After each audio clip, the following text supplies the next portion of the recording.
Mr. Watts, he's armed himself. Shots. Shots. Watch it. Tear gas. Live rounds. Also, I can see that. Just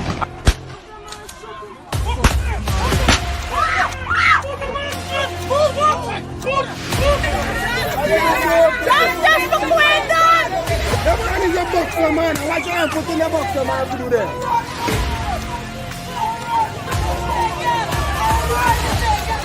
But why since my cousin there, no, you come on the East Coast. You listen to me. Right?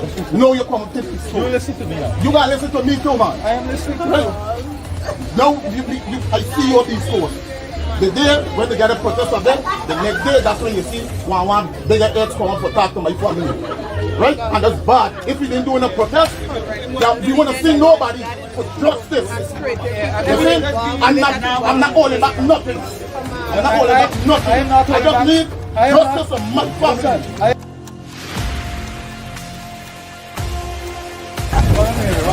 I get visitors all of a sudden. All of a sudden, you all have visitors. This is Joker. Who is that Joker? That piece of plum. They know who they with you know.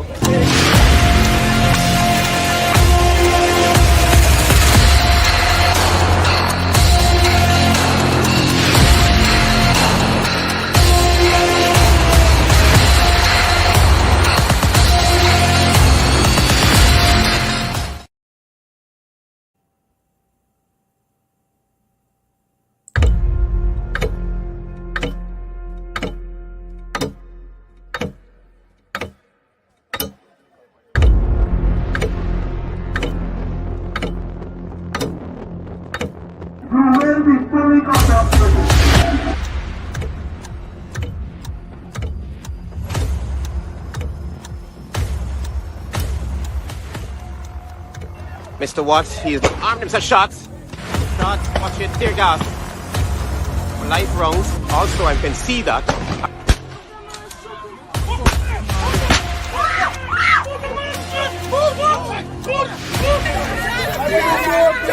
for Quindon! That man is a boxer, man. Why can't you put in a boxer, man, to do that?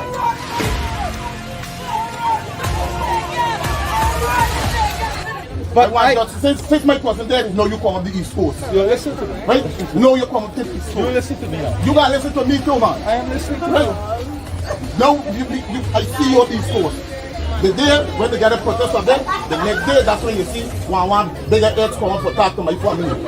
Right? And that's bad. If we didn't do a protest, we want to see nobody for justice. You see? I'm not holding back nothing. I'm not holding back nothing. I just need justice of my family.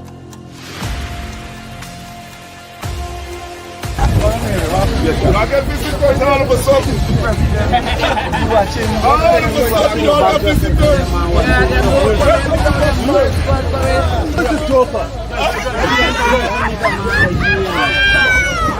Who is that Joker? That piece of plum.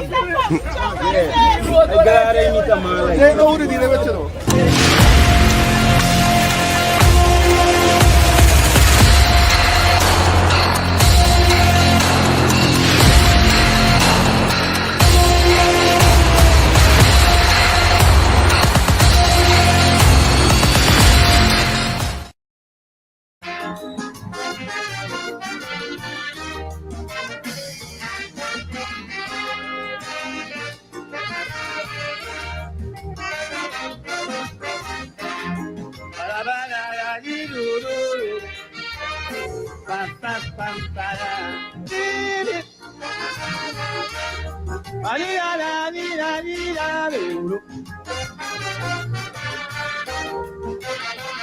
I compare and contrast, and let me tell you fast. And in my conclusion, I see some black men as jack ass, but since the days of slavery, black man heart is hard like stone, cause it's black man who make black man grown. Cause black man never like your own. That's why this last election, crook grieving. Look at how all you treat Patrick Manning. The way all you cuss him, run him and tell him go. I never see the Indian street pass the pandit so. When pandit deep and magnificent switch by the tail, Indians went and the candlelight pictured by the jail. So on behalf of a few good niggas that I know, all you should never ever treat me somebody so. Shame on you, Dada. They're all marked out and they'll run cock and obika. The way all you destroy the black brother, you are for prostitutes of black power. Look at how all you get weak. Mark out I know choking in me, could hardly speak. I'm so disappointed in you, black man. All you said that late bottom African. All you have shame. Give back the African man his name. You get a big white police commissioner. Where are the advocates of black power? Massive cosign here, and Ricky Jai. They never see them put tears in basket and they eye to the first to Oscar B and crazy. You must understand. All of them is late bottom African. All you sell we out. Look at all you have black people suffer it all about. I waited for all you for emancipation. Hypocrisy, lying, late bottom African.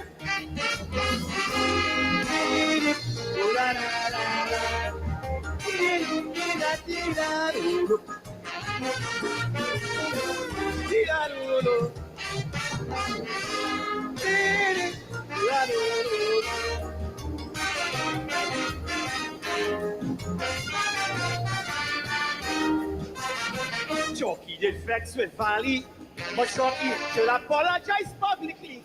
Cause this hypocrite that she killed. Valley was right to call all you muck. Cause no woman who wears an ovary voted against the UNC. But Hazel Brown, which she had wrap up on Dukaran platform voting for cup. How come Chucky never ever sing about this? No songs about this superior abortionists. But he make Eric Williams Chambers and Patrick Grieve. Any black government pound them till they leave. For 20 years, Patrick was the boss of the land. He lost and went back to his humble home in Copoland. But in 6 months, I'm not sure you won Mako Congolo. Well, you should never ever treat me somebody so. Shame on Hazel Brown. Look how you have that woman head dragging on the ground. If Rosa Parks was alive, yeah, where she'd do? Yeah, you in the back at the bus and start to pinch you. So, on you brown I frown, give back the African, the head wrap and gum. I'm so disappointed in you, woman. Another late bottom African. All your air has shame. On this note, I must call Bona Centro's name. S-class, all you ain't got. Remember, Jesus Christ talked about harlots and sluts. Take example from the Indian people. They still have Pascal Pandey on a paper cut. So Cleveland Raphael, Andy Johnson, and sprung along. All of them is late bottom African. All you sell we out. Look at all you have people crying all over South. I waited for all you for emancipation. Hypocrite, lying, late bottom African.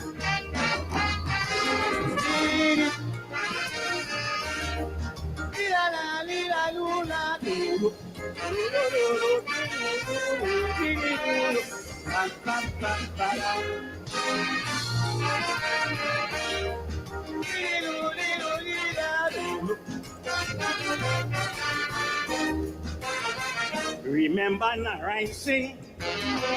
People feel that he should swing. They even free partner Shama and still want to destroy Abu Bakr.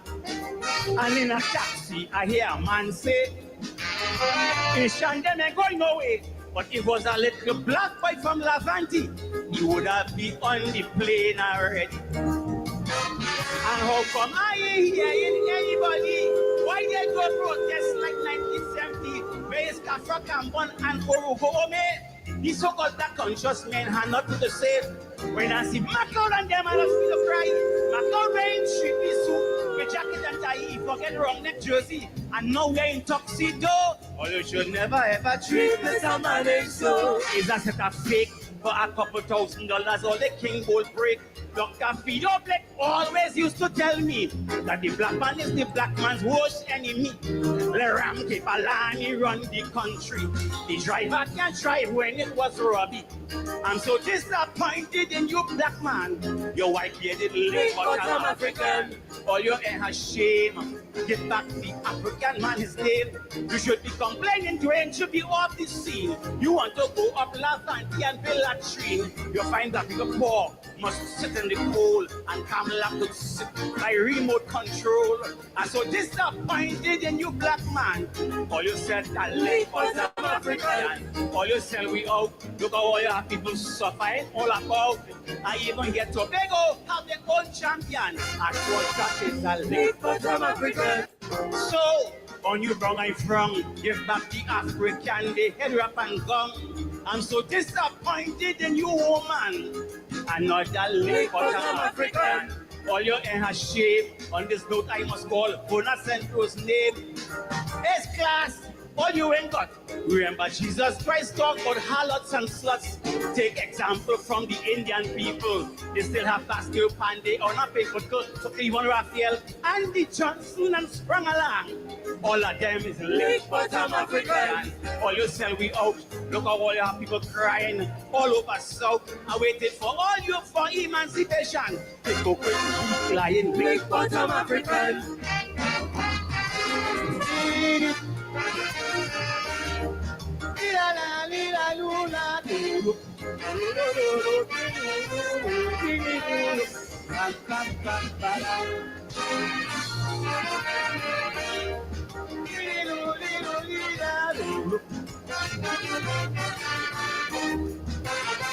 Remember Narayan sing?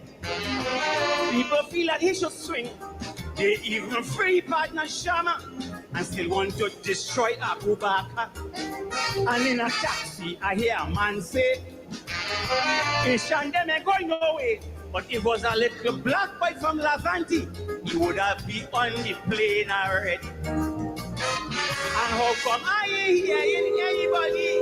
Why they do protest like 1970? Where is Kafra Kambon and Orugo Ome? These so-called black conscious men are not to the same. When I see McLeod and them, I just feel a cry. McLeod wearing trippy suit with jacket and tie, he forget wrong neck jersey, and now wearing tuxedo. Oh, you should never ever treat me somebody so. Is that set a fake for a couple $1,000 or the king gold break? Dr. Fido Black always used to tell me that the black man is the black man's worst enemy. The ram Lani run the country. The driver can't drive when it was Robbie. I'm so disappointed in you, black man. Your white-bearded late South African. All your hair has shame. Get back the African man his name. You should be complaining, Dwayne should be off the scene. You want to go up Lavanti and build a tree. You find that the poor must sit in the cold and Kamala could sit by remote control. I'm so disappointed in you, black man. All you said that late for South African. All you sell we out. Look how all your people suffering all about. I even get Tobago have their own champion. I thought that is a late for South African. Thank you. Thank you.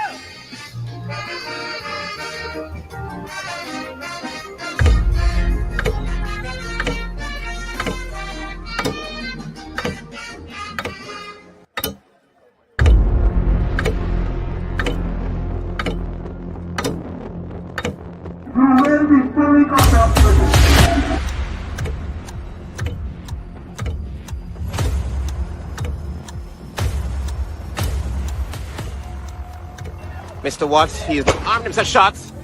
Shots, watch it, tear gas. Live rounds. Also, I can see that.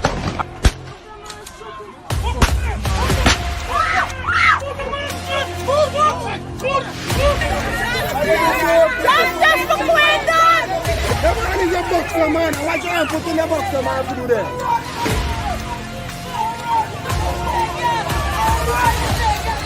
But since my cousin there is no you come on the East Coast. You listen to me. Right?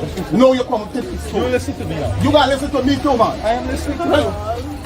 Now, I see you on the East Coast. The day when they get a protest of them, the next day, that's when you see one bigger heads come up to talk to my family. Right? And that's bad. If we didn't do a protest, we want to see nobody for justice. You see? I'm not holding back nothing. I'm not holding back nothing. I just need justice for my family.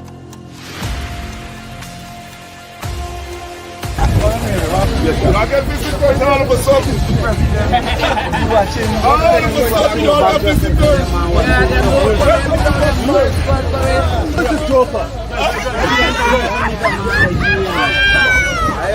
is that joker? That piece of plum. They know who to deal with, you know.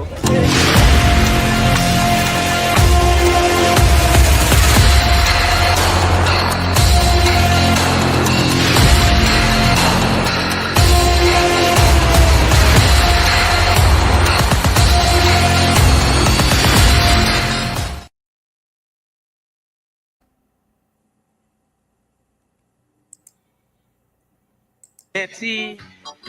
My PM asks for unity. It's a lovely request, but who the hell he trying to fool? When members of the UNC have shown Trinbagonians blatantly that their mission in life is simply divide and rule. Cause when I look around Trinbago, I just can't see how many people could live in unity when there's segregation caused by racialism. So long as we still have people who pushing hate, the little money they have make them feel they're great, and they feel Africans are inferior. You can't have unity, you'll have civil war. Cause if a Hindu priest could say bluntly, time that Hindus have their own bank, it means that Africans don't have money. Them alone could pull all the rank. The little daughter could date a Chinese, a Syrian or a white man. But if she ever date an African, he will never have grandchildren. He said that the PNM government had a plan to Douglas the land. So they build the schools in a way to force Indian children to sit next to Africans. I have to see Satmaraj and a Dashiki for I to believe that they're serious about unity.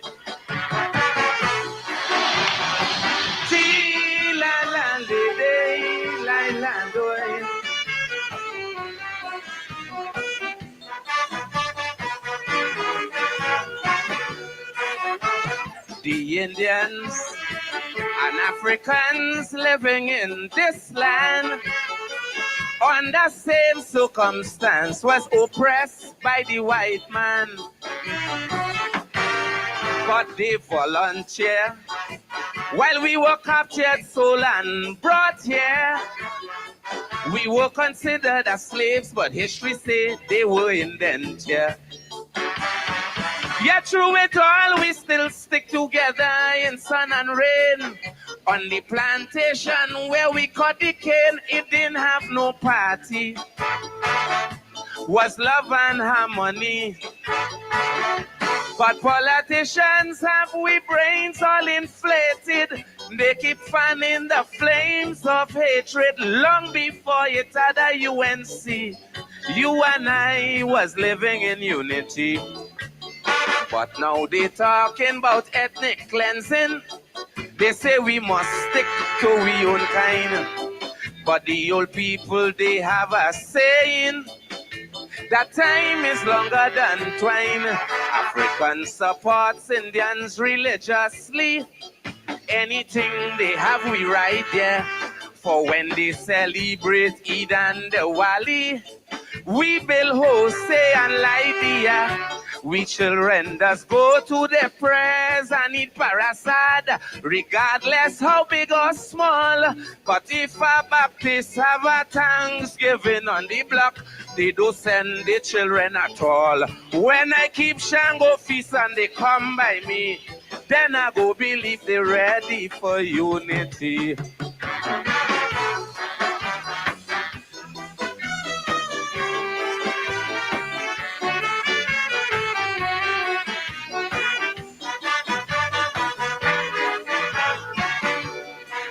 Some Calypsonians today are being used by some Indians, and me afraid to call name. I'm talking about Brother Marvin. For a few penny, He desecrate African history. Then try to mama guy we saying he promoting unity. He proclaimed to be so proud to be part seed of India. He big up his grandma and pa, but I was ignorant to claim African descendant. Big shortly contest, I prove him to be an ass. When the judges said he came to last, all the love they love Ija Haji by, he still couldn't defeat Sonny Man nor Ricky Jai. But in the Dimashra competition, they found that brother Marvin got robbed. They never see Crow as the champion. The major didn't do a good job. So Sat Maharaj invite Marvin down central, put a gallant around his neck, then told the children that was their monarch, but no motor car and no check. He then instruct the children not to listen. Crow, not this butcher from Port of Spain. I hear he translate 2 songs for Charlene Budram like he hate Calypso again. Until I hear soca playing on Sangi Daily, then I go believe they're ready for unity.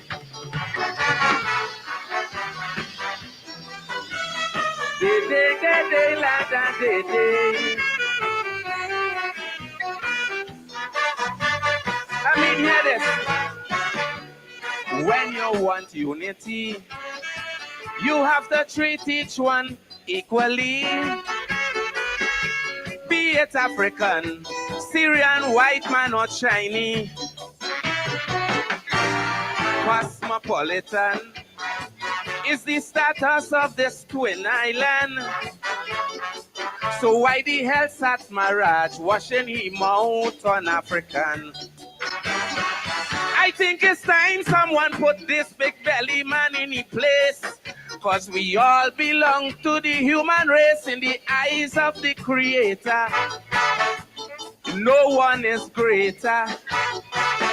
So Mr. Pandey, it's time that you play your hand and make Sat Maharaj to understand. If it wasn't for 2 jackass African, you would have never be Prime Minister of this land. So when Sat Maharaj preaching racialism, he must remember Pam and Robbie. Think about John Humphrey and Kwaitung. They are part of the UNC. So if an African and an Indian join the bonds of matrimony, there shouldn't be no discrimination. That's an example of unity. Years ago, when an Indian girl reached 12 or 13, they will find she a husband. But it's not so nowadays. Them girls say it pays to run away with an African. If Sat Maharaj gets some water from Palm or Daphne, he might understand the sweetness of unity.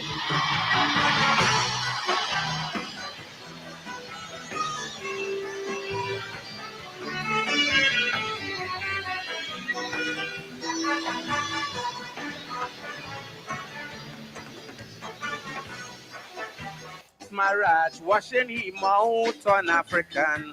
I think it's time someone put this big belly man in his place. Cause we all belong to the human race in the eyes of the Creator. No one is greater. So Mr. Pandey, it's time that you play your hand and make Sat Maharaj to understand. If it wasn't for 2 jackass African, you would have never be Prime Minister of this land. Cause we all belong to the human race in the eyes of the Creator. No one is greater. So Mr. Pandey, it's time that you play your hand and make Sat Maharaj to understand. If it wasn't for 2 jackass African, you would have never be Prime Minister of this land. Of this twin island. So why the hell Sat Maharaj washing him out on African?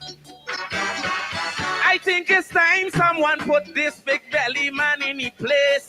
Cause we all belong to the human race in the eyes of the Creator.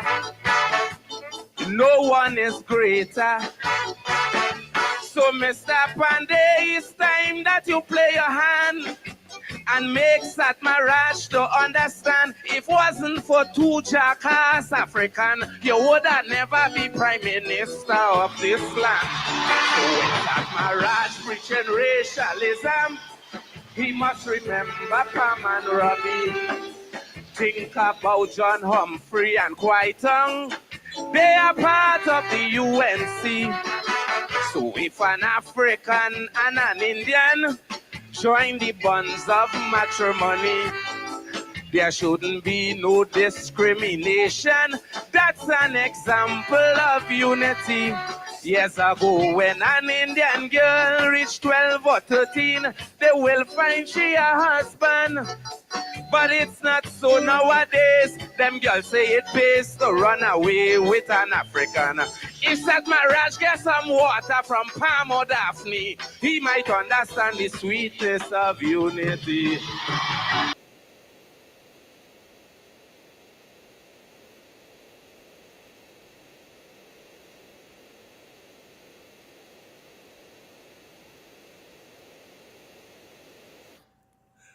Oh boy, as the Chinese would say, oh boy, Kaiso, Kaiso, two jackass Africans.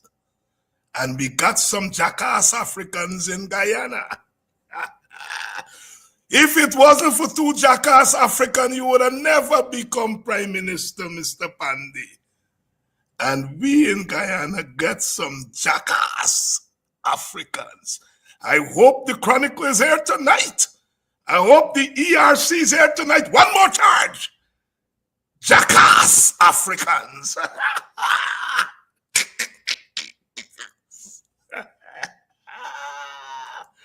Oh, Lado, the belly at me. Welcome to the Chronicle, the Guyana Chronicle. Welcome to Politics 101. Irfan Ali, welcome to Politics 101. Jack Dio, welcome to Politics 101.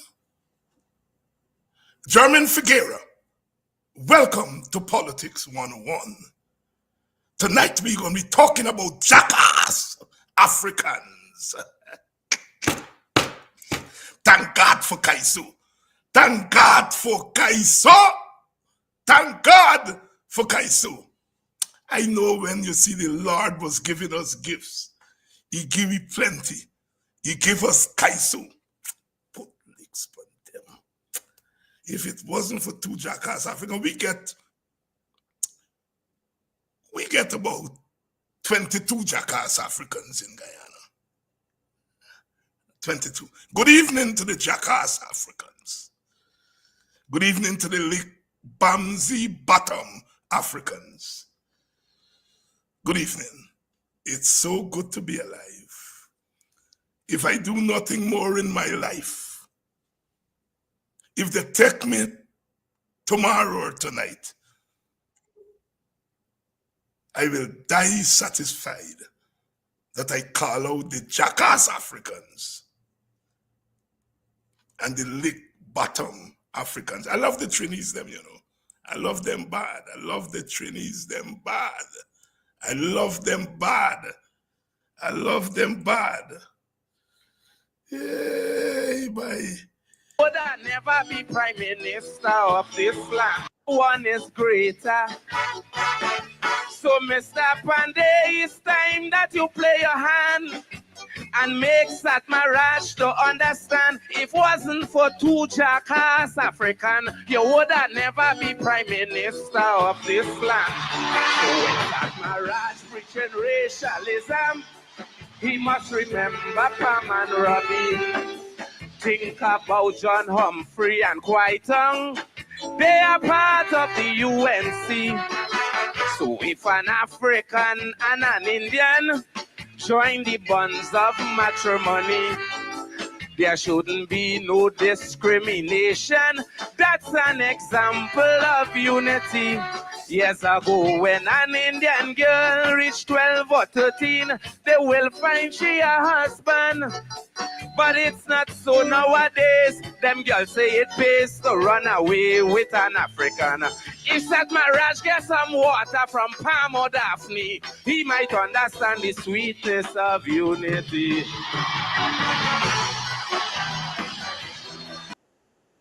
Oh, this story is sweet, subtle. This story is sweet, subtle.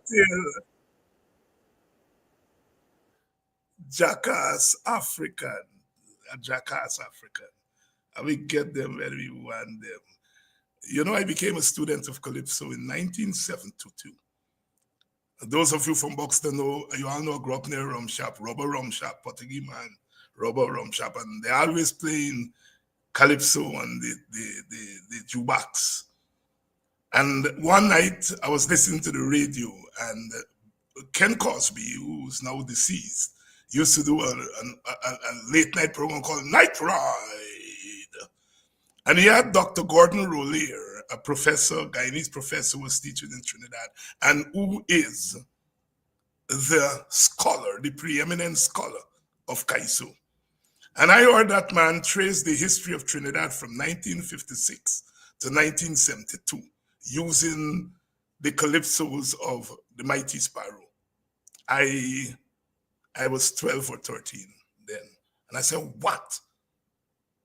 This is for real Kaiso is? Because I hear in Calypso all the time, but I never knew the thing was that serious.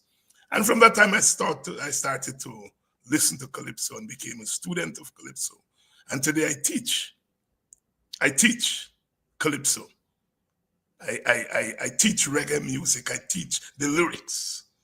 And for those jackasses who don't understand nothing about nothing, the other man named Mr. Jeffrey from Boston, Big J, he said, young boy, they don't know nothing about nothing.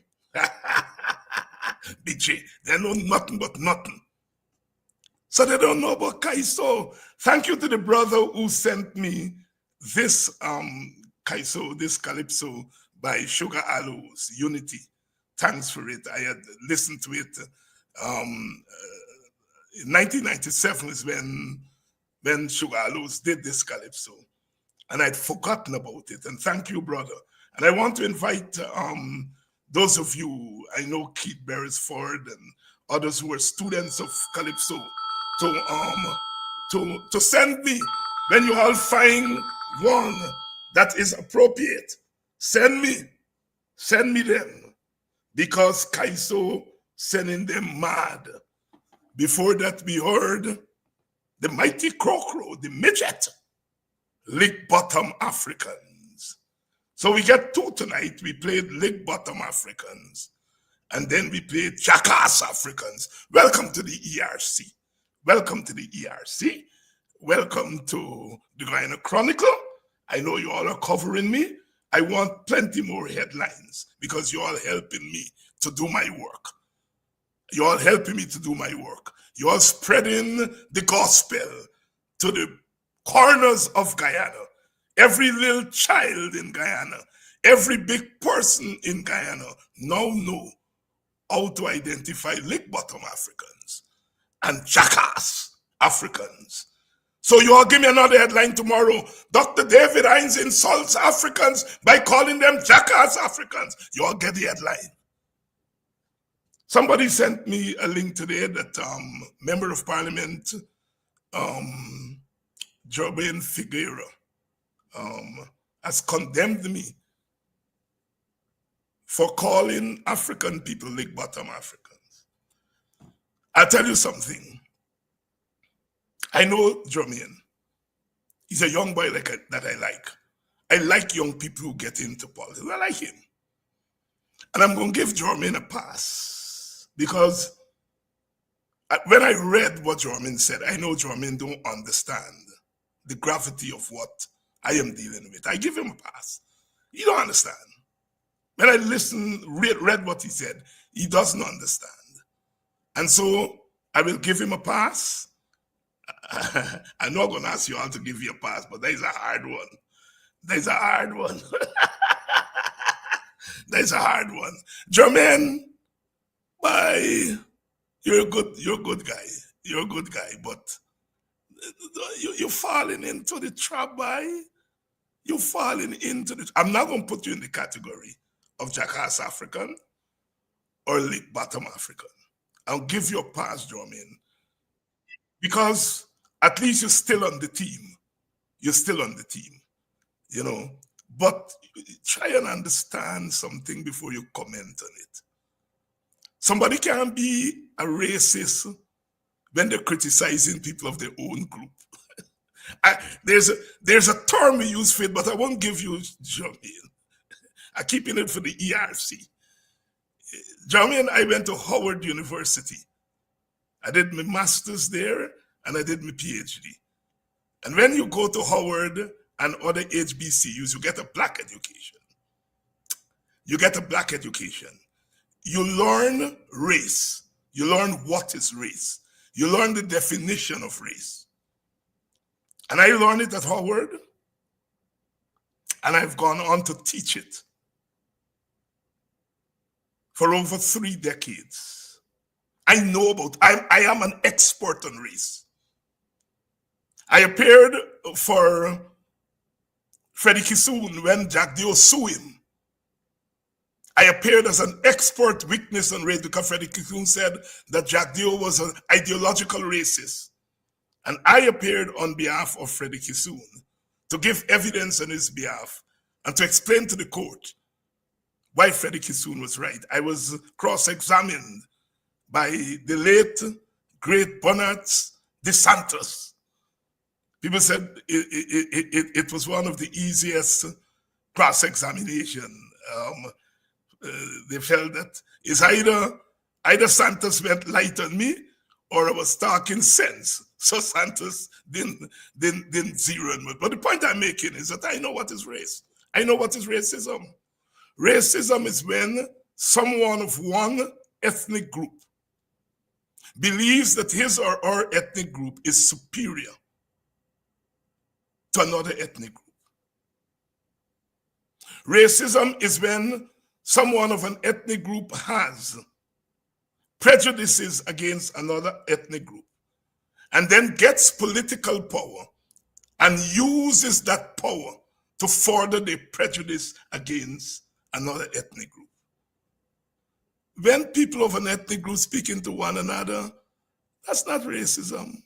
They got another name for it. I'm telling them, I'm waiting for the trial where I can school them. Dr. Hines is being divisive. Dividing who? Dividing who? Dr. Hines is crusading against the PPP who are dividing Africans between good Africans and jackass Africans, between good Africans and lick bottom Africans. They are the ones who are doing the dividing. They are the ones who should be before ERC, not me. I am trying to breach the divide. I'm trying to say to my black brothers mainly, don't be jackass Africans. I fought and went to jail for the right of these brothers to belong to a party of their choice. In the 1970s, if you belong to the WPA, they jail you. They knock you off.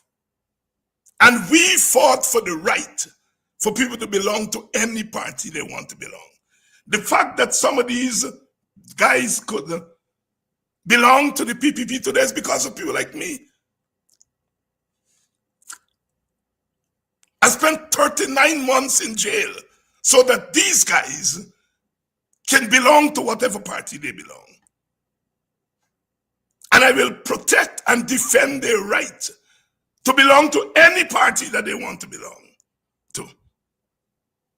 When Dr. Jagan told the WPA in the 1970s that we must not go into the Indian areas, Dr. Jagan, yes, as we tell we stay in the black areas, don't go to the Indian areas. We fought for the right for any party to go into Indian area or black area.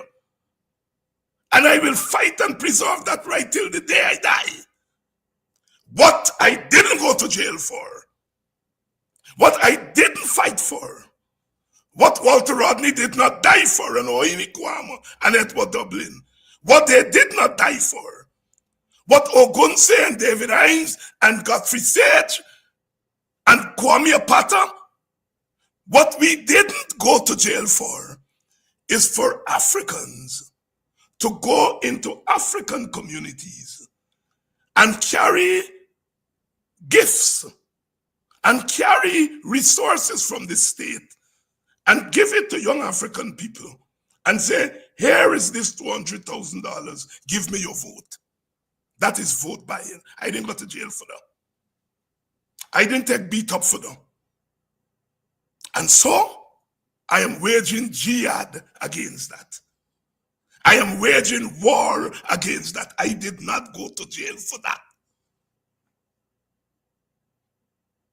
I am standing at the gate and I'm saying, no lick bottom, no lick bottom is welcomed. No jackass African is welcome. And I tell you, if they kill me tomorrow, I will die a happy man. Thank all of you who, without me telling you all on Facebook, on Instagram, and you all skinning them up. Lick bottom Africans. And you can add now, jackass Africans. They thought that when they put the thing in the newspaper and said David Hines respecting Africans, all you would have jumped up and said, oh God, David Hines wrong. But they get the surprise of their life. You know, because they think that they get you all in some corner, that you're all so stupid. And they were surprised. I hear Ali calling left, right, and center, telling them they have to do damage control because the thing backfire upon them. They think that they were going to get 5,000 Africans. They now won't get 5. And you know, I'm not doing this for any glory. As I always say, the blessings I've gotten in life are more than I ever thought I would get, given where I come from. Given where I come from, I get so much blessing. I can give away. I can give away blessings. So I'm not doing this for popularity. I think I'm popular already. Any part of Guyana I go, people know me. Me, I don't know it's for nothing. But I'm standing at the gate and saying, no lick bottom shall enter, no jackass Africans will enter. Not here. Good evening to all of you. I love you all. And maybe some of us could say that without fear. All of us are political people, and all of us are at different points. That is why we blend together. I can say lick bottom Africans. I've earned that right. I am an African, and I never, ever, ever, ever deny it. I don't wear dashiki only on emancipation. I wear it every day.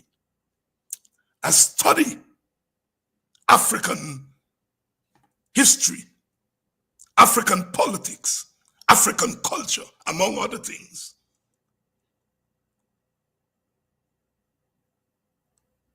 And so I could say it. Good evening to all of you. I love you all so much. I love you all. Keep sucking it to them, suck it to them, suck it to them. You all keep doing that because there is past Africans. There is past Africans. I see my brother Kwesi Ojinga is on here tonight. Good evening, Jambo and Dugo Kwesi. These are men who changed their name, the slave name, and they take on the African. They are Africans. They are Africans. You all don't think Rickford Burke is here. Rickford Burke is here. Rickford is here. Leslie, good evening, sister. Good evening, Selvin Benjamin. Good evening. Good evening. Rickford Burke is here. Oh, you saw the fight he had last night with brother. Yeah, I know you all don't like the fact that Rickford and me bring on James Bond, but James Bond is my friend. He's my friend, and he's Rickford's friend. And neither Rickford nor I vex because Rain Bond gone to the PPP, and James Bond knows that. He knows that. What I'm vexed with is whether knowingly or unknowingly James is telling black people, if you want development, come to the PPP. That's where I fall out with James politically. But James is my friend. And I bring you on, and Rickford bring you on, really to give him a chance to say, look, I'm PPP, but I am drawing the line here. We want to help James. I don't want to see James go down in history as a jackass African or a leg bottom African. And I know Rickford the same. We bring him on not to tell him, come back by. You depend on him, you done gone already. We brought him on to give him a chance to redeem himself. If I take God out me thoughts and say me going and join the PPP, me myself give you all permission. Lynch me. Lynch me. Lynch me. How can these guys believe that black people are so stupid that they can deb on we side calling other people leg bottom, calling other people jackass, and now they're gone with those other people and expect nobody to say something? They believe he's so stupid. I know I can wait. I know if I say join the PPP tomorrow, or you will lynch me. Much more if I come back in the community and say, I'm buying you all vote. You all will throw me at the bottom of the ocean, and you all will have every right to do so. Crazy will have to come and pray and beg of you.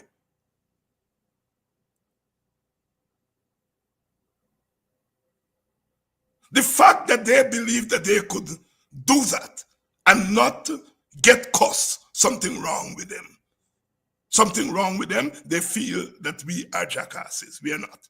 We're not jackasses. Rickford Burke is here, and we're going to be talking tonight. We're going to be talking tonight. Good evening to all my people from Buxton Village, East Coast, Demerara. Good evening to all you wonderful people. Mojo, good evening. Mr. Harper, good evening. Mr. Turkey Bumba, good evening. You know, those boys, they were reminding me about an hour ago that a differently able chap, he comes from the Dolphin family. He was shot by an Indian man in Strathspey a couple of months ago. The man claimed that he was going in a Banksbear case and taking out Banksbear. This guy, Dolphin, you know, he was, you know, mentally challenged. And apparently he was passing and must he take a Banksbear or something from a box. And an Indian man in Strathspey shot him to death.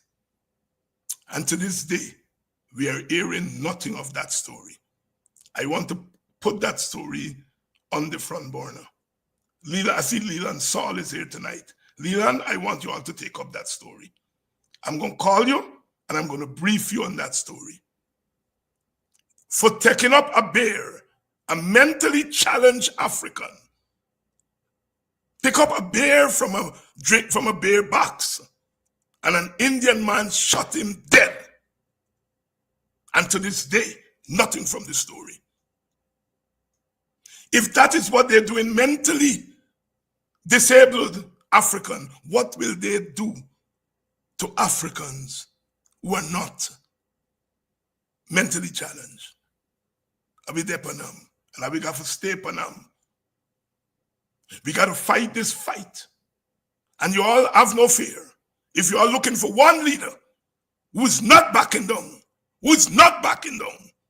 it's me. I'm not nicing it up. I'm not sugarcoating it. Because I've earned the right to tell them as it is.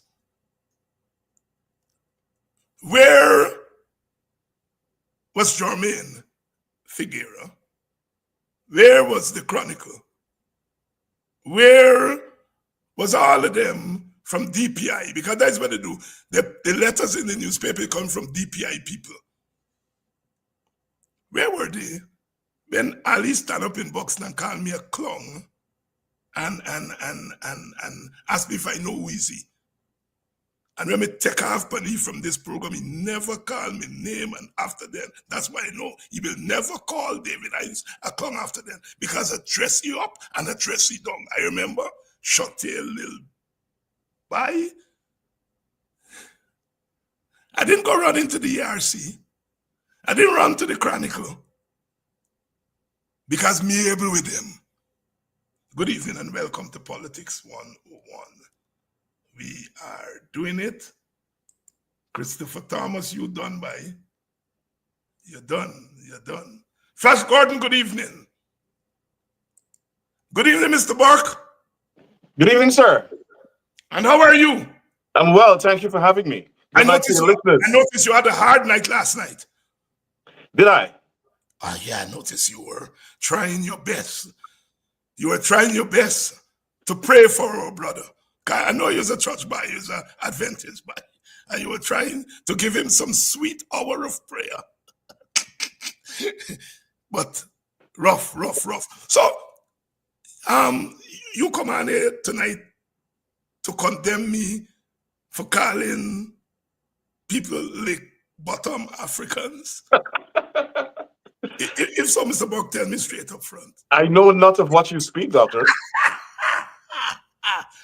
Rickford. What I know is that the ERC is an anti-Black organization and they have no moral authority to speak and to condemn and to investigate anything, because amongst the ERC are Indian racists who condemn and call for violence against African Guyanese, including Amanda Walton this year. I didn't know that, and nobody has done anything. In addition to that, when you switched to me, I was in my phone. There's a young lady by the name of Priya Singh. Yes. Who made a post 2 weeks ago on something called PPPC family. Mm-hmm. And she said, God created the human race with each having a divine figurehead, except the Black race. Mm-hmm. Caucasians, Jesus, Arabs, Prophet Muhammad, Chinese, Confucius, Indians, Krishna, Buddha, Blacks, ? Why?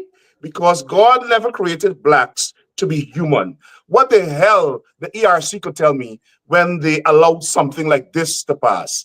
All of them can go to hell. And because you're a church boy, I'm gonna say hell. You're gonna say hell. Yes.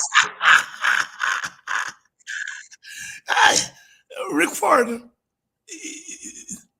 we catch them, no?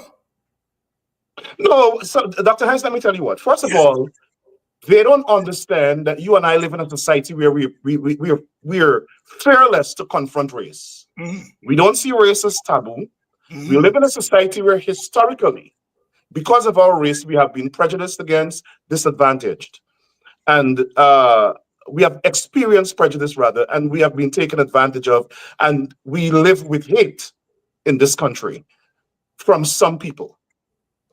And so their institutions, their laws, their policies, and their guidelines to ensure fairness. Well, some people might say until now. Yeah. There's always it goes and comes. And so we boldly confront people who are racist. But in Guyana's context, they practice racism in the PPP. They have recently begun this thing of ethnic, not only triumphalism, but ethnic supremacy, where the people in the PPP see themselves as ethnically supreme to us, who are Afro-Guyanese and maybe Amerindians and mixed race, etc. But they don't want us to condemn it because they deem that as racism. So it's a new form of colonialism. It's a new form of colonialism. And I want to explain why people use certain terms. You see, you studied African American history. In slavery, as you know, during slavery, when a slave escaped the inhumane conditions and the brutality of slavery, you had some people who they kept in the house, the colonial masters, the slave masters, who come and snitch and reported to them that, hey, Tom Jones run up the road and gone. And they would send Tom Jones along with the masters, servants, and so on, white people, on their horses with whips and sticks to get back those escaped slaves. That's what the PPP is using some of us for. And that's why we use the term slave catchers, because that's the role they're playing. And so if you don't want to be called a slave catcher, do not accept the role of Massa, the new colonialist Barjack, they want the PPP to go after African Guyanese, to try to catch them, trap them, frame them, and whip them into being in the fold of the PPP. You're a slave catcher if you do that. Rickford Burke here tonight, and we are talking about the recent developments as it relates to some of our own who are falling prey to the trap that is set for them, and we are trying to release them and relieve them from that kind of disaster. And for that, they're saying that we are divisive. We are dividing the country. We are insulting Africans. Oh, yeah. Insulting Africans. But look, for everyone who say that I'm wrong, there are 10,000. I would like to say to those who are condemning me, you are on the side of the few, and I am on the side of the many. The many Africans who feel uplifted for the last couple of days because they see one of their leaders standing up and poking his finger back in the eyes of those who poke them. I shall not surrender. I shall not apologize. I have work to do. Rickford, you did an interview with Brother James last night, and I know you know James. I know you regard James as a friend. Do you disagree, or are you mad that James has decided that he will join the PPP? Well, everybody has their own political, the right to political association. What I find unfortunate is a reversal of what we thought were his convictions. Listen, if I were to join another political party, my integrity would not allow me to be dishonest. My integrity will allow me to say, here, listen, prior to this was my view, but now I'm here. I will work to make sure that what I saw, that what formed my views, change. And so, police brutality against Black people, I will work with that new political party to make sure it change. I can't disavow what happened in the past. I can't disavow my own statements. I can't disavow the fact that the PPP formed death squads that killed over 1,400 young African men. It is dishonest to deny that. It is dishonest to say that is the police force. Now, some corrupt police officers were co-opted into the death squads, but the death squad was formed by Barrett Jagdale and his cabal and financed by some members of the private sector commission. It is not the police. And so to now try to rewrite history because their numbers are down and they need Black votes and they try to go out there to recruit gullible people to then regurgitate that message, it's quite unfortunate. Now, you can be PPP if you want. Let me say this. It is And I want to use the word unfortunate deliberately. It is unfortunate that whenever someone from the opposition or an Afro-Guyanese joins the PPP, they have to strip themselves of their identity. Yeah, yeah. They have to strip themselves of their culture. They have to strip themselves of their previous convictions. And in doing so, they lose their integrity. Yeah, yeah, yeah. Now, how could you sit and defend a party that shot you 33 times and say, no, the party did not shoot me, it was the police? Well, the police will operate on their own. How? So I don't care what they promise me. And I'm not implying that they promised James anything. Right. But you can't change. How can you change your convictions? How can you try to change reality? So last night, for an hour and a half, James tried to change reality. And that is unfortunate. Like you said, he's a friend of mine. And James and I have these battles privately all the time. All the time, we always clash. And we have these conversations. But I never expect him to try to change his conviction. The things that he has said me past, I have videos upon videos upon video of James saying exactly what we are saying here now about the PPP. How can you just change that? And not only change it, but defend the oppressor. Defend the oppressor. James has walked the road that you walk. Yeah. James saw what the PPP has done to African Guyanese. They are acting like the new colonial masters. Now, if he wants to join them, it is fine. But to try to join them to change reality and revise history is pretty unfortunate. Yes. And I would dare say that I don't believe the PPP would trust James. I am convinced in my heart that the PPP say, yeah, man, let me use it because, he can go there and talk to them little African Guyanese boys and so on. But I not put them too close to Freedom House, because, we're not too trusty. Yeah. I'm sure they're saying that. Yeah. I'm so glad you raised that point, Rickford.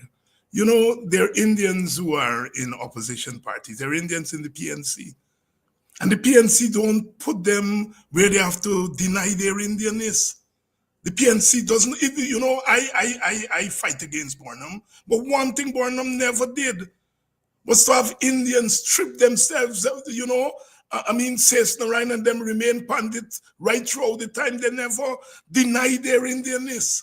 And this is the thing the PPP is forcing these guys. And maybe in some instances, the PPP doesn't have to force them.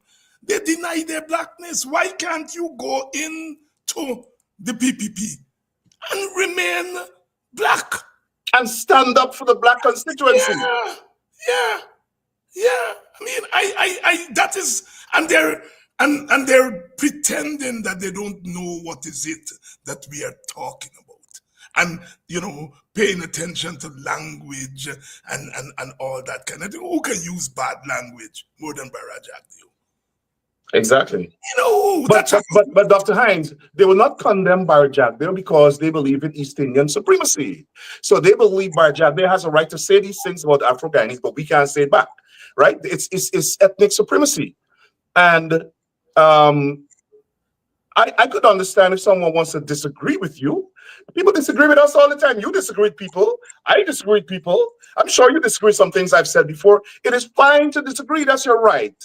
But the disproportionate condemnation, like you go condemn somebody who expresses a view, who has equal free speech just like you, and you can say whatever it is. Listen, the PPP supporters say the most nasty, evil things about Afro-Guyanese, and they get a pass because they are practicing East Indian supremacy. Hungry belly dogs, black people live in basement. I should go and take over all them black people and send them black people on welfare. All of these things they say. Even Barajagdeo himself says it. And it's acceptable. Now, don't tell me nothing but what David Hines or anybody else say who's Afro-Guyanese, unless you want to equally condemn Roshan Khan and everybody else who are anti-Black, who disrespect us on the basis of race and culture. I don't want to hear it. Now, if we want to have a conversation where we say we should avoid a certain type of language because it inflames people on the basis of ethnicity, let's have that conversation, but let us start in the PPP. Because I'm sure most of the times when Afro-Guyanese use certain terms that some of them deem derogatory, we are responding to hate speech. We are responding to hate speech. We have a right to respond. Now look at some of the things, some of them even today call me hungry belly, we live in basement. And it is not that they're attacking Rickford Burke. They're attacking my Afro-Guyanese-ness. Yes. Because if I was an East Indian and condemning the PPP, they want to tell me I'm a hungry belly dog or I live in a basement. That is their perception of Black people. It is something that is hereditary in the PPP. They slaughtered us throughout history, the PPP. Burnt our homes, burnt our villages, bombed some Chatman, committed the worst forms of domestic terrorism, and they don't say anything. Well, Afro-Guyanese person pick up a bottle to drink, right? A madman pick up a bottle to drink, they're gonna shoot him and kill him. You let Dr. David Hines express himself about betrayal by some Afro-Guyanese of their own race. Oh no, widespread condemnation. But they don't attack their own, because it is acceptable in the PPP for their members to attack Afro-Guyanese. And that picture on the screen there was taken on December 5th, 2011, shortly after the election. We gathered at the Square of the Revolution for a march. James Bond was there. And there I was, because I was the most senior leader of the APNU on the march at that time. And there I was telling the policeman who was telling us that we don't have, I think it's Mr. Watts, that we don't have the right to march. And I was there explaining to him what the Constitution gave us. On that march, James Bond, Brigadier Collins, Takumo Ogunse, among others, were shot by the police. And James sat with Freddie Kisoon and them on a program and said he didn't know what David Hines was that day. James, this is what I was doing as the most senior leader on the march. I was telling the police about our right to march. That is why I was not at the front of the march. You know, and then James knows better. He was shot, 32 pellets, and so on. I mean, it's part of the struggle. But this picture, it tells where I was. I never shock my responsibility, Brother James, and you know that. You know that. You know that. Rickford, I want to talk to you about this issue of the Mocha Arcadia people. And you played last night some clips. And as I was looking at those clips, because I was on the ground there, and I saw some of what happened in my own eyes. But as I watched you play that stuff last night, I broke down. I broke down. Because as a kid, I used to hear about those things in South Africa. Never thought it would happen in Guyana. Never thought it would happen in Guyana. Your thoughts on the court's handling of that issue? Well, you sure you want to hear my views about the court handling? Yes. I think that the decision by the Chief Justice was misguided. Now, I would separate the decision in two parts. Now, if she's following the law, and she's saying based on the law, there is no documented evidence that these people are entitled to the land. That's one thing. But for her to dismiss their petition for compensation is callous. It's callous. And it is one of the reasons why people have lost confidence, or why certain members of society have lost confidence in the judicial system. How a judge can justify a decision to dismiss prayers or petition from those people for compensation when there's evidence that the government destroyed their livelihoods.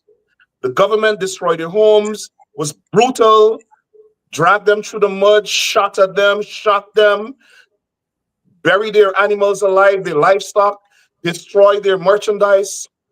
It is callous. It is callous. It is divorced from reasoning. No other court in the world will rule that way. None. Like I said, I'm separating whether they were able to produce documents to show that they are entitled to the land. I'm separating that. But certainly, the Chief Justice is human. And she must know that if you destroy willfully, wantonly, recklessly, maliciously, the livelihoods of people, destroy their homes, destroy their businesses, destroy their farms, kill their livestock, you are entitled to be compensated. Good God. So I think that the dismissal of the lawsuit for compensation itself was inhumane, just as inhumane as their eviction from the land. And I hope that they appeal that decision. Now, and I want to say this, I have been advocating for the Chief Justice to be appointed, and I saw that some people have been attacking me for that. I believe in that because I believe in principles of democracy. And we should be able to criticize a particular decision that when we think she gets it wrong, and also support the fact that the government must respect the woman, must respect her service, must respect the fact that if she's good enough to serve, she's good enough to be confirmed. So I want to make that distinction. And nothing, no ruling that she has made would change even if she rules against me, would change my principled belief that she should be confirmed. Now, coming back to this issue, you heard me say to James last night, would you advocate for those people to go back on their lands? Because the government lied to us. Yes. If this was Jamaica or any other Caribbean country, that government couldn't last. No government in the Caribbean could withstand what they did to the people in Mocha. But Guyanese are passive, and Guyanese have short memories. So we will not use this as a galvanizing force to vote them out. Some people will fall prey to their propaganda. But now I see, the people is divided. I see Nanlal calling for the PNC to now support these people because they're hopeless and homeless. They don't have respect for Black people. Mm-hmm. They kicked us out of our lands, kicked those Mocha people from their homes, destroy their livelihood. And then you have an East Indian Attorney General calling those Black people hopeless and homeless, deliberately demeaning them, dehumanizing them. It is unacceptable. Then you have Ali playing good cop, saying, oh, the government is compassionate. No, the government is not compassionate. The government is brutal and inhumane. And it is the responsibility of the government to take care of them. Who they want to take care of them? Nicolas Maduro? They must go to Nicolas Maduro in Venezuela or go to the Brazilian government? They're Guyanese citizens, and the government removed them from their land. They have a disagreement in the manner in which they were removed. And they have a disagreement with the level of compensation that the government was offering them. And so they went to the courts. That's their right. Don't tell me that those Afro-Guyanese are hopeless and homeless and Nanlal. You guys rendered them hopeless and homeless. And you guys have a responsibility now, even though the Chief Justice did not compel the government to compensate them justly. They still have that responsibility. And I think the fact that the Chief Justice did not compel them to compensate those people is very unfortunate and inhumane. Inhumane.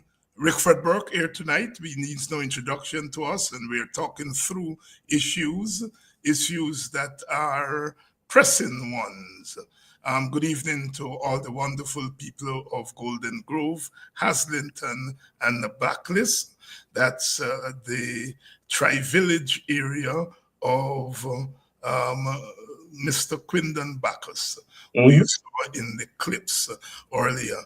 Good evening to his family. Good evening to Ernest Elliott, the senior political activist, now semi-retired, but a member of parliament, and Ernest continues to witness for us in that village. Good evening. Good evening to all of you there. How about the people in Ansgrove? I haven't checked in with you for a while. One of my favorite villages. Good evening to you there in Ansgrove, Beehive, Clombrook. And I know me little geography. Good evening to Robin Simon, who's taken up the mantle there in Golden Grove, in the Backlist area. From the famous Peterkin family. They lost the matriarch a few months ago. I had the pleasure of being part of a team that interviewed her because she was displaced from Enmore during the disturbances of the 1960s. And what a story she told, very eloquent. Was very glad that I got the opportunity to spend some time with her and that our children are continuing the struggle. Myrna Peterkin, one of our daughters, served as a member of parliament. So it runs in the family. And to all of you in that wonderful place, I like to call Golden Grove, the Backlist area, Haslington, the home of karaoke in Guyana. You must get about 6 karaoke there when weekend come. Yeah, people from all over just go there. And before karaoke became a big thing in Guyana in the early to mid 90s, that was the first place I started going to karaoke, at the Peterkin's place. That I get a little step in front of and it's still there. We used to sit down there and the karaoke and so on. Good evening to all of you. And of course, I'm not forgetting the people in North Enmore. I always think we've thought about Enmore as Enmore, right? Enmore Sugar Estate, Indo-Guyanese, and then you learn that there's North Enmore, Black people area. Good evening to all of you there, and welcome to Politics 101. Rickford, we are hearing about Guyana taking deportees from other countries into Guyana. Tell us what you've been hearing. Well, I haven't heard anything other than what I've seen in the news and seen in the news in Guyana and seen in the news here. It's kind of concerning. I want to see what this arrangement is. As Guyanese, both at home and abroad, we hope that our country would not be infiltrated by criminal elements.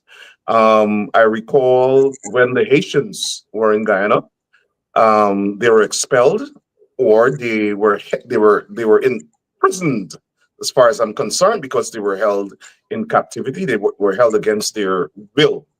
And so we don't know what arrangement is being worked out. I believe in international conventions that allow persons who have been displaced from their homes, or persons who, under the International Torture Convention, can be accommodated in other countries.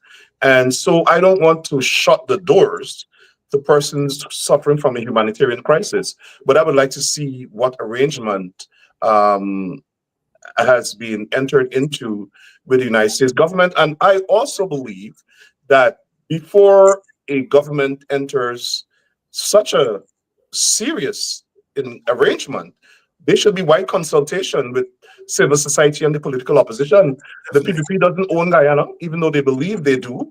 And so I hope that there will be widespread consultation to, if necessary, accommodate the humanitarian needs of persons of other nationalities, if that is what it is. But I'll be very concerned if they're actual convicted criminals who are sent to Guyana. Like I said before, I want to make sure that I don't say Guyana should be closed to persons internationally who are experiencing a humanitarian crisis, because if our citizens from Guyana do experience a humanitarian crisis and have to flee from their homes, we would want other countries to take them in. So we want to make sure that we comply with international conventions. But I would want to see widespread consultation in the country, that the citizens of Guyana are kept abreast and appraised of whatever engagement and arrangement they have with the United States government. And there should be some sort of national accord or national understanding about what the government is doing. And most importantly, we hope that our government does not bring in immigrants and use them for electoral purposes. To artificially engineer the population. Yes. Which I suspect that is what they're trying to do. Yes, and that is what we are not going to stand for. Rickford Burke is here tonight, and we are addressing a number of issues. In case you've just joined us, we earlier played two calypsos, one by the Mighty Crocro called Lake Bottom Africans, and then we played one called Unity by Sugar Aloes, Michael Osuna, and he said that Pandey must tell the Indianists in Trinidad that he only got into power because of two jackass Africans. And I know that Rickford's faith allow him to use the word jackass. And oh Lord, Rickford, if we had 3 Calypsonians like that in Guyana, if we they'll be banned, they'll be jailed, they will be charged with cyber crimes. Oh my goodness. Oh my goodness. Rickford, what are you hearing about the census? Well, my sources said that the census is being manipulated. The census data is being manipulated, and more than one of my contacts within the Census Bureau, as a matter of fact, since I spoke out about it, they got it on the lock and key. But I'm hearing that the census showed that the population dropped to about 115 to 112, 715 therearound, and that they have been told to let it go upwards towards 1 million, and there's some problem with that. Now, I can see why, because as you probably would have seen recently, the Elections Commission announced that the voters list is now 770-something thousand. I mean, it is crazy. Seems as though the voters list is more than the population of Guyana. Bearing in mind, everybody's not registered. Bearing in mind that over 250,000 people in the country are below age 18.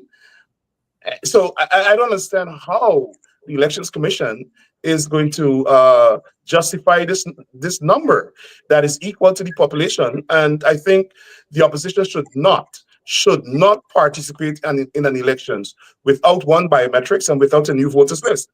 It is reprehensible that these people at the Elections Commission are sitting there manufacturing people. I mean, I'm not sure who is engaging in reproductive activities there, but they seem to be manufacturing hundreds of thousands of people per year at the Elections Commission, and it's unacceptable. Again, my view, CGID's view, is that the opposition should not participate in an election where there is no new voters list and where there's not biometric. New voters list and biometrics, those are the calls of the opposition, and we hope that all of you pick up that call and make it the issue of our time. The issue of our time. The People's Progressive Party, I understand they're sweating Rickford, because I understand the Indian population has decreased because of outward migration, especially since after 2020. With Yes. all the development in Guyana, Development, development. why are your supporters leaving and running away from development?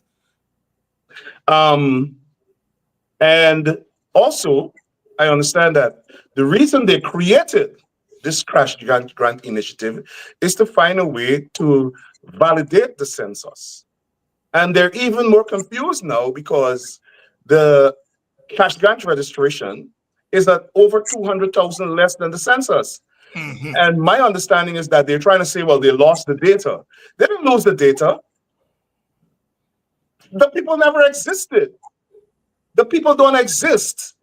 So they're trying to now reconcile the cash grant registration data with the census, and they can't do it. So look out that they'll make up some figure. See, Sabin Hughes saying that their sources told them that the census is going to come out somewhere around 812,000. That is inaccurate.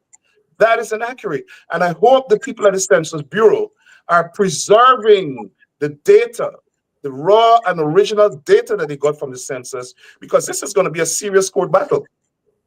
A serious court battle. Transparency International just rated Guyana somewhere in around 35 out of 100 in their index. They have also said that Guyana is held captive, the government of Guyana held captive by the economic and political elites. Your thoughts? Well, it's true. What we see developing in Guyana is a society of oligarchs. And they're getting their money from corruption. From corruption. And I noticed, Gail, to share on the president, they're arguing that Transparency International make their conclusions based on perception. All of a sudden, they're objecting to the methodology.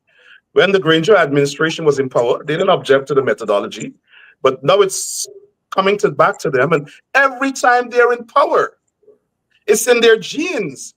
It's in their DNA. Every time the PEP is in power, our corruption index drops. That's right. It is because they're involved in massive corruption. I've spoken with Dr. Clive Thomas. He sent me some of the data.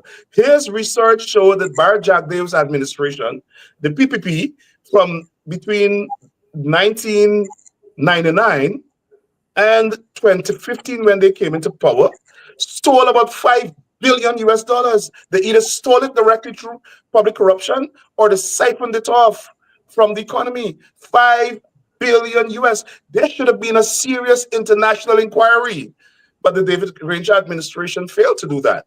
These people are corrupt. It's in their DNA. They can't help it. And now there's more corruption because we have oil resources. We have oil revenues. And there's nothing in the oil fund right now. We see ministers of the government on the FBI investigation. We see the CEO of the Central Housing and Planning Authority on the investigation. The man has several multi-million-dollar homes in the United States. Now, how was that money transferred? Where did he get that money from? They're going after Brutus. But when you combine the cost of all these homes that the former head of the Central Housing and Planning Authority has, it's like 3 times the amount of money they say Brutus have in an account. And is it Brutus alone? Why are they going after him? Why are they not going after all of these people with hundreds of millions of dollars in bank accounts? Where are they getting that money from? I submit, based on the United States government, what they have said in their various reports, they were getting it from public corruption, bribery, kickbacks, procurement fraud, and all of that. And it should be investigated. I understand a new sanctions list is dangling over Guyana. I hope that it released it soon. Hope they release it soon. And, you know, I spoke earlier about that case in Strathspey, just next door to Buxton. A young, mentally impaired young man may have picked up a bottle of beer from a case in front of a business place, and he was shot dead by the businessman. He comes from the Dolphin family in Buxton. And we haven't heard anything about that case since then. I haven't heard anything. You remember the case? Yes. Yes. Yes. And the people in Buxton have asked me to raise that matter. And I'm raising it here tonight, and I'm going to raise it with the Committee Against Discrimination of African Guyanese and others for them to look into that case. The businessman who is Indo-Guyanese had lodged this gun at the police station, and that's the last we heard. Mm-hmm. And when we talk about it, they say we're being divisive. Yes, that's the last we heard. There can be two justice systems, one for some and one for the others. No, we have got to straighten the crooked streets and the crooked roads and the crooked highways, because Guyana belongs to all of us. It's just like the Henry Boy's killing. Yes. You notice today the Parliament refused to engage in a discussion. The Speaker denied a discussion on this killing. I mean, we're Afro-Guyanese. We feel like we're in apartheid South Africa, where our life doesn't have any values, but Black Lives Matter. Black Lives Matter. I think Richard is asking, with all the corruption and extrajudicial killing, why no one was prosecuted when you all were in government? And I think you just raised that, Rickford. You know, there were some errors that we made. Of course, people were prosecuted. Yes. Where does he live? There were people who were prosecuted for corruption, and they stretched out in the courts. And then when they came back into power in 2020, the Director of Public Prosecutors dropped those charges. But like I was saying last night to James Bond, and I was correct, the appeals court ordered that all of those people from the PPP stand trial. They attempted to get those charges dismissed. And all of the courts in Guyana said that there was sufficient evidence for those charges and ordered them to stand trial. Now, I believe it was a terrible mistake, and I've criticized President Granger for this, for not having a commission of inquiry into the extrajudicial killings. It was ridiculous. It was one of the biggest failures of the coalition government. They campaigned on that, and they failed the people. Yes, there were some errors that we made, and I think it was more errors of judgment, because I don't think that our leaders understood the political climate in Guyana. I mean, there was Jack Dio saying, if Granger come into your communities, chase them out, chase them out. Now, can you imagine Rickford Burke saying that, or I saying that? Oh Lord, you'll hear them tomorrow. And well, I don't really care, because I say it. Yes. I say chase them out. When they come into our communities, chase them out. And for instance, Barrett Jagdale called members of the Guyana Defense Force criminals. Yeah. He said they will come knock down your doors and rape your daughters. Yeah. And steal your stuff. Yes. Nobody said anything. Why? Jagdale is perceived to be subscribing to ethnic supremacy. And they can say anything, but we can't. But I don't subscribe to that. When they come after me, I'll go after their throats back. When they talk to me using hate speech, I will condemn them and tell them what I think of their speech. Rickford Burke here tonight, and for those of you who are joining us a little bit late, we started out by talking about the big noise that is being made in Guyana about statements I made here exactly a week ago. And we got them where we wanted them, because they took up a show me can, me na call no foul. But they come and they pick up the corn, and now they've sent it to all the four corners of Guyana. Of the world. But Dr. Hines, before I go, let me say this. Yes. People from the Indian Arrival Committee, they have the right to speak, they have a right to organize, they have a right to do everything else. People from the indigenous community, they say what they want, they do what they want, they have their activities. Why it is that the East Indians in the PPP have a problem with Afro-Guyanese who don't support them and they want to oppress us? For instance, Anil Nanlal wrote a letter. Well, I think he's one of the biggest racists in the country. He wrote a letter saying Black people don't have a right to discuss whether or not the PPP is an apartheid regime. You have him arguing up to yesterday that people must not condone what some people say, but then they could say things against us. So I'm wondering, and I want the population of Guyana, the entire population, to ponder why it is the people in the PPP who practice ethnic supremacy have a problem with Afro-Guyanese leaders expressing themselves and exercising free speech, why they have a problem with us criticizing each other for what we deem to be betrayal, why they have a problem when we have talk shows that invite who we want on those shows. It seemed to me that they want to tell us how we must speak. They want to tell us who we must speak to. They want to tell us who our leaders should be. That sounds like apartheid. That sounds like a modern form of slavery, and we must reject it. We must reject it resolutely. We must reject it resolutely. Rickford Burke here tonight, and whenever Rickford speaks, he gets them trembling. You will hear Jack Dio, what you all call it, say Bundarina, you all just call on Thursday, going to start to carry on, and Rickford Burke. You know, Rickford, they wrote to my university years ago. And I thought they were going to write and say David Hines is a racist, but they write and say David Hines has friends like Rickford Burke and Mark Benchop as a racist. And my university must tell me that I mustn't keep friends who are racist.